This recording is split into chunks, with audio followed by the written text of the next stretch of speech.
Nesse mesmo espírito, nós vamos para um tema hoje que é um tema profundo, consolador e ao mesmo tempo impulsionador. O título é Permissão para Viver no Espírito. Se você trocar a palavra permissão, o sinônimo dela é liberdade. Só que a liberdade é uma coisa muito mal compreendida pelas pessoas. As pessoas pensam que liberdade é uma coisa que elas têm por elas próprias. A pessoa pensa que, eu tenho liberdade de fazer o que eu quiser. Não. Deus não te deu liberdade, Deus te deu permissão, porque essa é a liberdade dele. O que vem do Senhor é Ele que te deu, não é eu que conquistei porque eu sou importante, é porque Ele me deu porque Ele quis. Então, quando nós entendemos esta honraria, na verdade, esta permissão de Deus para nós é uma honra, é um privilégio que alguém pode receber, o maior de todos. O mundo não vive com essa permissão, o mundo vive para viver na carne. Quem está na religião está vivendo na carne, quem está nas filosofias está vivendo na carne, e nós temos o privilégio de ter a permissão de Deus para vivermos no Espírito. Então eu posso dizer que o Senhor nos emancipou. Diga, eu fui emancipado. Sabe o que quer dizer uma pessoa emancipada? É uma pessoa que tinha 17 anos, não chegou na maturidade ainda, na maioridade, mas Deus emancipou. Todos nós estávamos na religião, na religiosidade, que era o quê? Uma vida de infantil, uma vida de criança. E o Senhor nos iluminou os olhos do entendimento para que hoje nós pudéssemos ser emancipados. Maravilha que é isso. O Senhor nos emancipou da escravidão da lei religiosa, para que aprendamos, isso não nasce com você, é aprender a viver na liberdade que há em seu espírito. A permissão veio de Deus, não conquistamos ela por competência pessoal. Vamos ao texto-chave, Gálatas 5:1.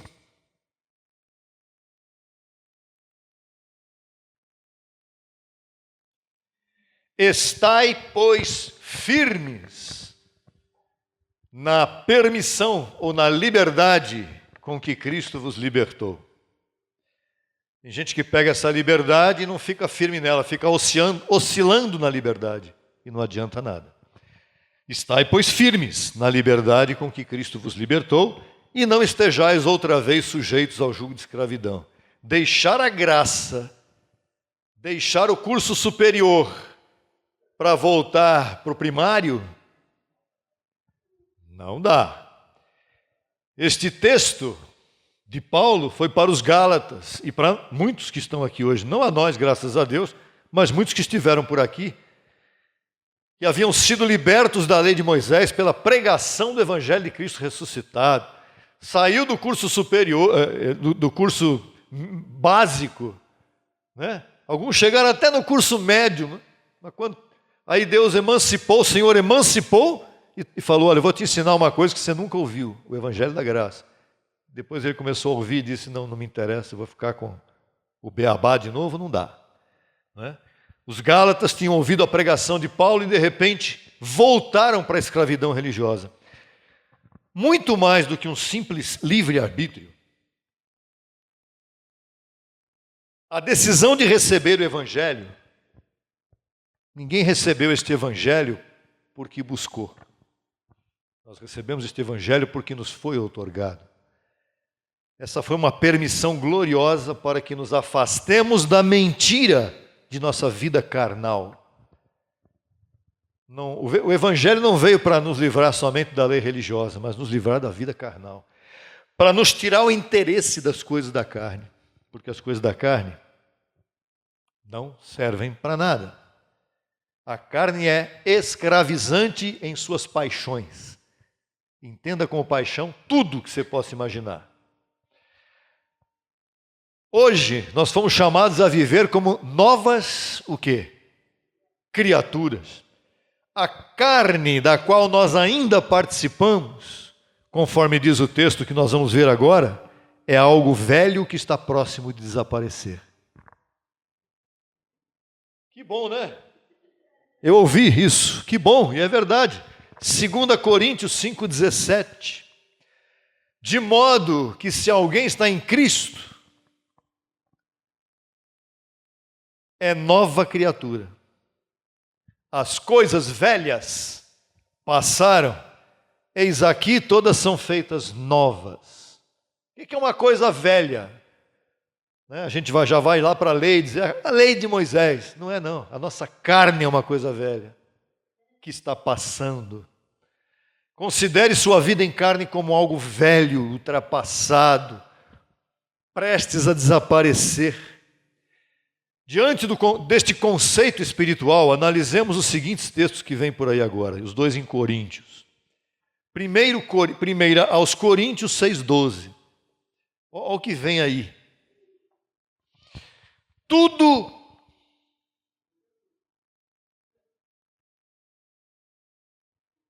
um tempinho para você ler. Ó. Tudo me é permitido. Ou tudo posso. Tudo é lícito. Tudo me é permitido. Lícito quer dizer, Deus deixa eu fazer. Tenho licença para fazer. Mas nem tudo convém. Tudo me é permitido, mas agora vem a chave. Não me deixarei escravizar por coisa alguma. Vamos para outro texto? 1 Coríntios 10, 23. Deixa os dois juntos. Tudo me é permitido. Parece até o mesmo, mas não é outro texto. Mas nem tudo convém. Tudo me é permitido, mas nem tudo edifica. E o que me interessa é o que edifica. Não é o que me convém, mas me convém. Posso meter o pé, mas não me interessa. Porque não vai edificar e vai me escravizar. E a carne escraviza. Viver em carne é estar escravizado às paixões viciantes. Toda paixão da carne vicia. Diga alguma coisa que está na carne que não vicia. Não tem nenhuma coisa na carne. As obras da carne, todas elas viciam.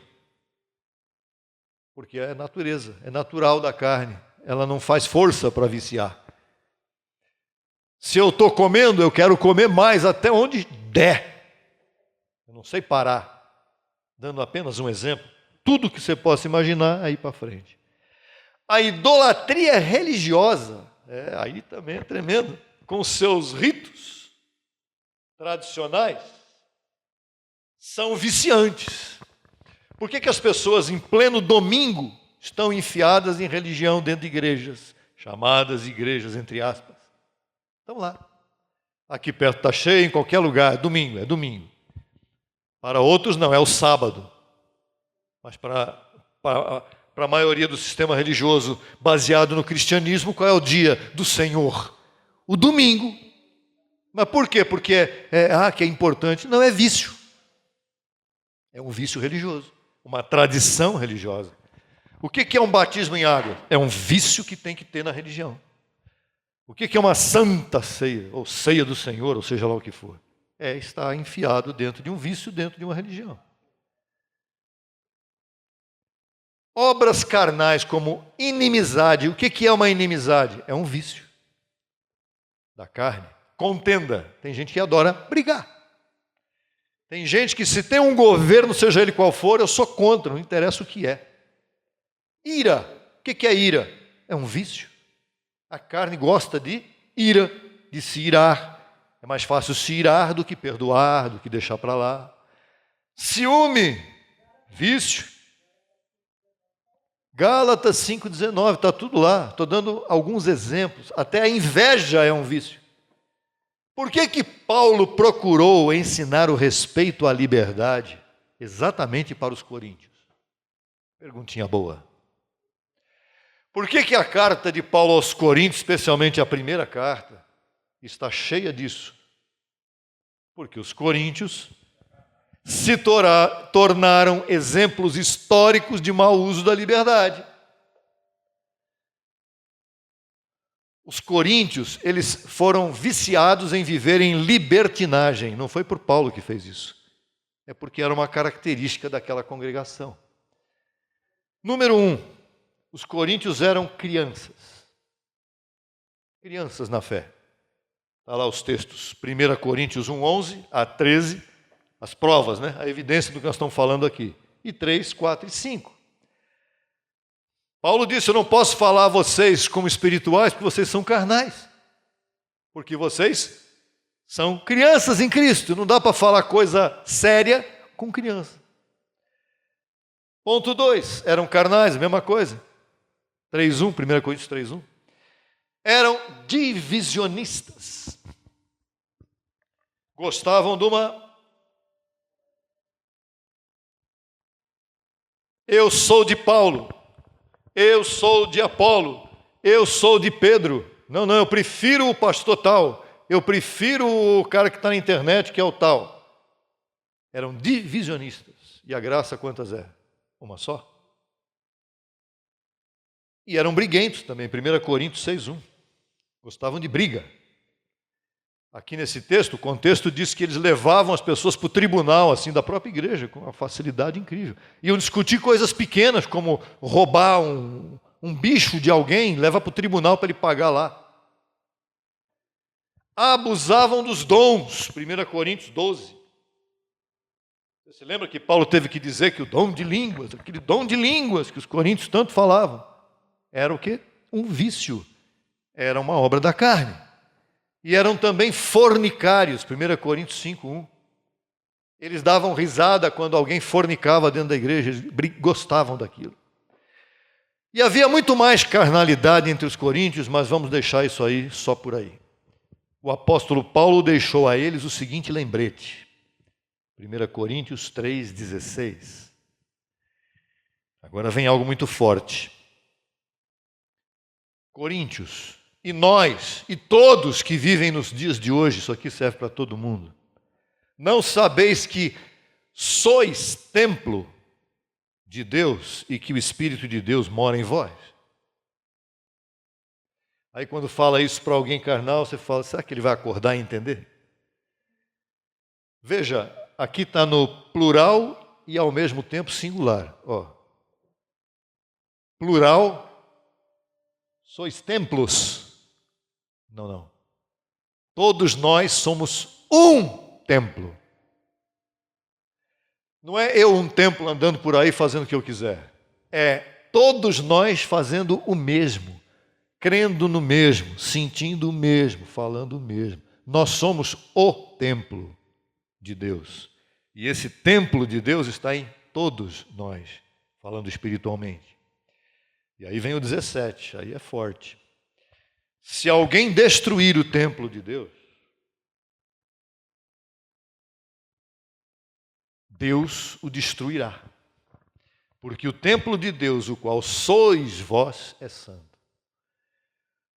O templo não é um conjunto de várias pessoas, senão que cada um de nós faz parte de um templo espiritual. E esse templo espiritual que somos nós é a morada da sabedoria predestinada, que abriga a mente de Cristo. A mente de Cristo está em cada um de nós para ser ativada, para ser vivida e exercitada. Oi? Eu vou chegar lá. Eu vou explicar, já está na sequência do texto aqui. A sequência do contexto explica o que significa destruir o templo de Deus. E isso que nos interessa. Ah, mas o que eu estou fazendo? Eu estou destruindo o templo de Deus? Vamos lá. Verso 18. Ninguém se engane a si mesmo. Aí está a explicação agora. Se alguém entre vós acredita ser sábio neste século, faça-se ignorante para que chegue a ser sábio. Espera aí. Quem acha que é sábio, Paulo estava falando naquele tempo em relação aos gregos. Os gregos eram gentios, com o nariz empinado. Se achavam os maiores filósofos, intelectuais, formadores, falar de coisa daqui, pregar no meio da praça. Hoje vai chegar lá também. É bom esse desejo de aprender, né? Olha, verso 19. Porque a sabedoria deste mundo é insensatez para com Deus. Pois está escrito, ele prende aos sábios em sua própria astúcia. Deus fez o que com Paulo? Falou, vai lá, prega para os gregos vão olhar para você e dizer, isso aí para nós não é nada. Não vão entender nada. Então, o que Deus fez? Ele prendeu os homens importantes desse mundo, que você pensa que estão mandando nesse mundo, os governantes, os homens, as celebridades, aqueles que estão sempre na mídia. Na verdade, eles estão falando coisa que não tem nada a ver. Porque a sabedoria de Deus, a sabedoria dos homens, está estragando o mundo, está destruindo muitos templos de Deus nesse mundo. É isso que é destruir o templo de Deus. É usar a sabedoria humana e deixar a sabedoria divina de lado. Sim, a sabedoria... não estou falando de política, os líderes religiosos que estão nos púlpitos das igrejas pregando mentira, pregando lei, hoje em dia também pregando autoajuda. Hoje em dia tem até um cidadão que entra no YouTube de vez em quando e fala assim, eu vou falar para você, se você quiser, além de pregar a Bíblia também, ensinar uma coisa, uma filosofia, ser professor de filosofia, ele fala isso no YouTube. Eu não estou dizendo para você deixar de ser pastor, é para você juntar as duas coisas. Hoje existem mestres que tentam misturar a Bíblia com o pensamento humano e juntar as duas coisas, porque a Bíblia já está cansando na cabeça dessa gente. Acham que a Bíblia não tem nada para oferecer. E tem muito pastor no sistema fazendo psicologia. Vamos usar a psicologia humana para ajudar a sabedoria divina. E esses homens estão estragando o templo de Deus, estão levando as pessoas a destruírem o templo de Deus.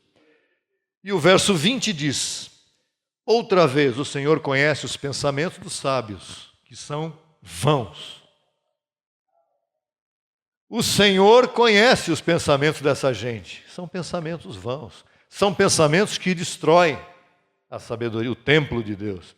A tua mente, acabamos de falar, você é um templo de Deus, ok? Todos nós juntos somos o templo de Deus. O que está em nossa mente, né? Que Deus está usando para levar até o mundo a verdadeira sabedoria? A palavra do Evangelho da Graça, a ciência da graça. Romanos a Hebreus é a base disso, é o fundamento do Evangelho. Nos tempos de Paulo, os gregos eram considerados os mestres da sabedoria humana. Mas o versículo 18, voltando a ele, é muito claro quanto a esta sabedoria humana que havia naqueles tempos. Se alguém entre vós acredita ser sábio neste século, a pessoa que hoje está, eu sei todas as coisas, não, seja ignorante, porque é através de você se dizer, eu não sei de nada, que vem a sabedoria de Deus, toma conta e diz, deixa comigo que eu vou resolver essa coisa. Então fiz uma frase aqui. Quem crer ser sábio, deixando de lado a sabedoria de Deus, sempre será um ignorante quanto à verdadeira sabedoria. Vamos à experiência vivida por Jó. Quando Jó passou pelo que passou, ele declarou o seguinte a respeito de Deus. Jó 5,12. Ele frustra os planos dos astutos, para que suas mãos não façam nada.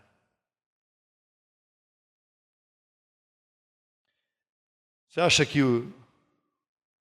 acha que quem está falando mentira no mundo de hoje está fazendo uns templos cheios de gente? Está fazendo alguma coisa? Não, Deus está jogando tudo isso no lixo. Verso 13. Deus prende aos sábios na astúcia deles e frustra os desígnios dos perversos. Quem são os perversos em relação a isso hoje? São pessoas que usam a sabedoria humana, a religião, a lei de Moisés, para tentar levar as pessoas a Deus. Só que a verdadeira ciência de Deus está no evangelho que ele preparou depois da cruz, no evangelho da graça. O verso 14 diz agora, antes de concluir: de dia eles caem nas trevas, e ao meio-dia andam apalpando como se fosse de noite. A pessoa que tem a mente podre, cega, religiosa, filosófica, seja lá quem for, a pessoa que tem a mente deturpada e corrompida, de dia eles conseguem cair em trevas. Não há trevas, está claro, mas a mente deles está cega, então eles caem de dia. E no meio-dia, quando o sol está pino,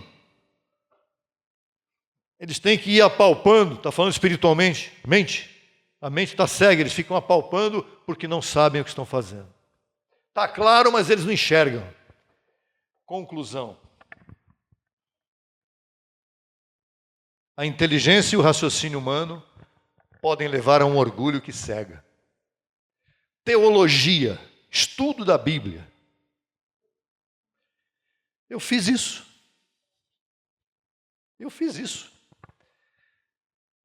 E quem sai de uma faculdade teológica com diploma debaixo do braço, achando que sabe tudo da Bíblia, não sabe nada, não sabe nem fazer pregação, não sabe pregar, não sabe ensinar a palavra. Passei por isso.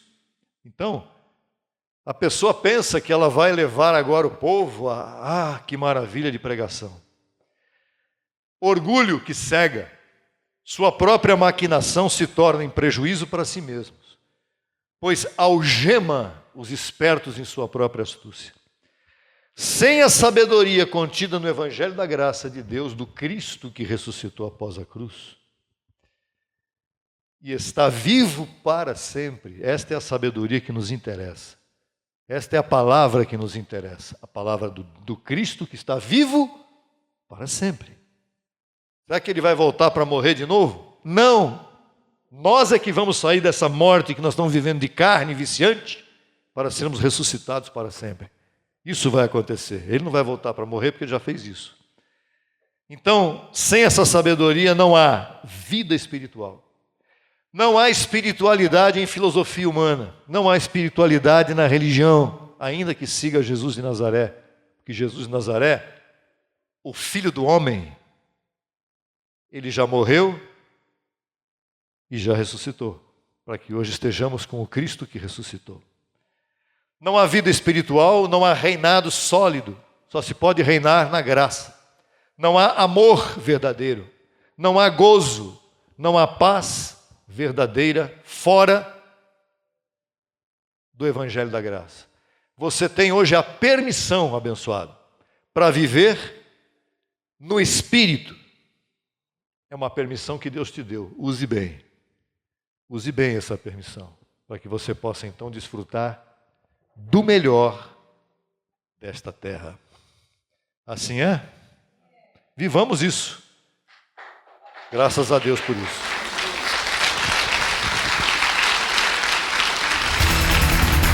Solicite material inteiramente grátis pelo WhatsApp 11 95002 5531. Acesse nossa página no Facebook www.facebook.com/Crescendo em Graca Brasil. E no Instagram acesse e siga-nos em www.instagram.com/CEGBrasil_oficial. Acesse também nossa rádio web 24 horas www.radiograca.net. Também pelo nosso aplicativo Rádio Graça, disponível no Play Store. No YouTube estamos em 2 canais, Na barra de pesquisa você digita Crescendo em Graça Brasil Oficial. Neste canal você desfrutará de louvores, conferências apostólicas, confissões em graça, especiais musicais e muito mais. Nosso segundo canal, Crescendo em Graça Brasil Estudos, www.youtube.com/Crescendo em Graca Brasil. Neste canal você desfrutará de estudos bíblicos em apostila, com base em mensagens do apóstolo e doutor José Luiz de Jesus Miranda. Declaramos os olhos de teu entendimento iluminados com o conhecimento da verdade, abençoados com todas as bênçãos.